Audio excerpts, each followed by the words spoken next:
Hi viewers, இன்னைக்கு நம்ம சேனல்ல ஒரு ஹெல்தி கேக் சீரிஸ்ல பிஸ்தா ஹனி கேக் எப்படி செய்யறதுன்னு பார்க்கலாம். இந்த கேக் செய்யறதுக்கு cream, butter, milk அந்த மாதிரி எதுவுமே சேர்க்காம ஒரு vegan fireless sugar free cake recipe தான் இன்னைக்கு பார்க்க போறோம். 5 நிமிஷத்துல செய்யக்கூடிய இந்த பிஸ்தா ஹனி கேக் ரெசிபி எப்படி செய்யறதுன்னு பார்க்கலாம் வாங்க. இந்த ரெசிபி சாப்பிட்றதுக்கு கொஞ்சம் பக்லாவா மாதிரி இருக்கும், பட் கம்ப்ளீட்லி இது டீப் ஃப்ரை இல்லைன்னா ஏர் ஃப்ரை பண்ணாதது. முதல்ல ஒரு மிக்ஸி ஜாரில் 20லேருந்து 25 பிஸ்தா சேர்த்துக்கிட்டு நல்ல ஃபைன் பவுடராக அரைச்சிக்கணும். நீங்கள் அரைச்ச பவுடர் எந்த பதத்தில் இருக்கணும் அப்படின்னா, நீங்கள் உருண்டை பிடிச்சிங்கன்னா அப்படியே உருண்டையாக நிற்கணும், அந்த அளவுக்கு ஃபைனாக அரைச்சிக்கணும். இப்போது நம்ம அரைச்சி வச்சுருக்கிற பிஸ்தா பவுடர் நீங்கள் ஒரு பவுலில் சேர்த்துக்கிட்டு கூடவே 5 ஸ்பூன் அளவுக்கு ஹனி சேர்த்துக்கோங்க. உங்களுக்கு கேக் எந்த அளவுக்கு சாஃப்டாக இருக்கணும் அப்படின்னு நினைக்கிறீங்களோ அதுக்கேற்ற மாதிரி நீங்கள் ஹனி குவான்டிட்டி இன்க்ரீஸ் பண்ணிக்கலாம். இப்போது இந்த பிஸ்தா பவுடரும் ஹனியும் நல்லா மிக்ஸ் பண்ணிக்கிறேன். நல்லா மிக்ஸ் ஆனதுக்கப்புறம் இந்த மாதிரி கன்சிஸ்டன்சியில் தான் இருக்கும், கொஞ்சம் திக்காக தான் இருக்கும். நான் இன்றைக்கி வீடியோவில் கொஞ்சம் திக்கான லேயர் தான் அப்ளை பண்ணிக்க போகிறேன்.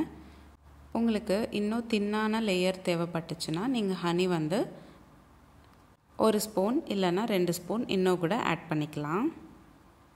இப்போது நம்ம செஞ்சு வச்சுருக்கிற பிஸ்தா பேஸ்ட் நம்ம பிரெட் ஸ்லைசஸில் தடவிக்கணும். நான் இன்றைக்கி வீட் பிரெட் எடுத்திருக்கேன். வீட் பிரெட்டோட கார்னர்ஸ் எல்லாம் கட் பண்ணிவிட்டு அதுக்கு மேலே நம்ம செஞ்சு வச்சுருக்கிற பிஸ்தா பேஸ்ட் அப்ளை பண்ணிக்கணும்.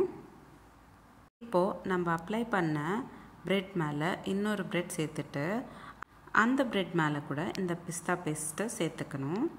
இந்த மாதிரி நான் 4 லேயர்ஸ் அளவுக்கு பிரெட்டும் சேர்த்துக்கிட்டு கூடவே இந்த பிஸ்தா பேஸ்ட்டும் சேர்த்துக்கிட்டே வந்தேன். பிரெட்டோட 4 கார்னர்ஸ்லேயும் நம்ம வந்து பிஸ்தா பேஸ்ட் அப்ளை பண்ணிவிட்டு லாஸ்ட்டில் சின்ன சின்னதாக சாப் பண்ணி வச்சுருக்கிற பிஸ்தா பீசஸை வந்து மேலே டெக்கரேஷன் பர்பஸ்க்காக டெக்கரேட் பண்ணிக்கிறேன். உங்களுக்கு கேக் இன்னும் ரொம்ப க்ரன்ச்சியாக தேவைப்பட்டுச்சுன்னா நீங்கள் லேயர்ஸாக பிரெட் ஸ்லைசஸ் அடுக்கும்போதே நீங்கள் கொஞ்சமாக ஒரு லேயர்லேயும் பிஸ்தா சாப் பண்ணி வச்சுருக்கிறதையும் சேர்த்துக்கலாம். ஆனால் நான் இன்றைக்கி வீடியோவில் லாஸ்ட் லேயரில் மட்டும்தான் சேர்த்துக்கிட்டேன். 15 நிமிஷம் போல் பக்கத்தில் வச்சுட்டு அதுக்கப்புறமா ஸ்லைஸ் பண்ணிவிட்டு சர்விங் பிளேட்டில் மாற்றிக்கோங்க. இந்த மாதிரி நம்ம 15 நிமிஷம் போல் கேக் வந்து நம்ம பக்கத்தில் வச்சோன்னா ஹனி எல்லாம் நல்லா ப்ரெட்டில் ஊறிட்டு சாப்பிட்றதுக்கு ரொம்ப நல்லா இருக்கும் டேஸ்ட்டு. நீங்கள் கேக் செஞ்ச உடனே கூட நீங்கள் சாப்பிட்டுடலாம். ஆனால் நல்லா ஊறிடுச்சுன்னா ஹனி இன்னமும் டேஸ்ட் கூடும்.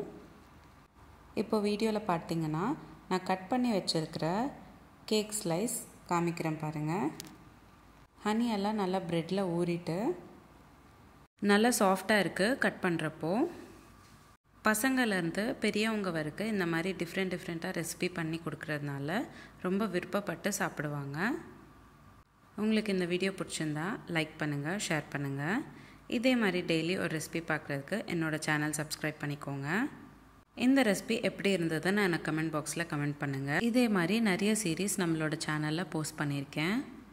லிங்க்ஸ் எல்லாமே நான் டிஸ்கிரிப்ஷன் பாக்ஸில் உங்களுக்கு ஷேர் பண்ணுறேன். அந்த ரெசிபீஸும் செக் பண்ணி பாருங்கள். இந்த ரெசிபி கண்டிப்பாக உங்கள் வீட்டில் ட்ரை பண்ணிவிட்டு எனக்கு கமெண்ட் பாக்ஸில் எப்படி இருந்ததுன்னு கமெண்ட் பண்ணுங்கள்.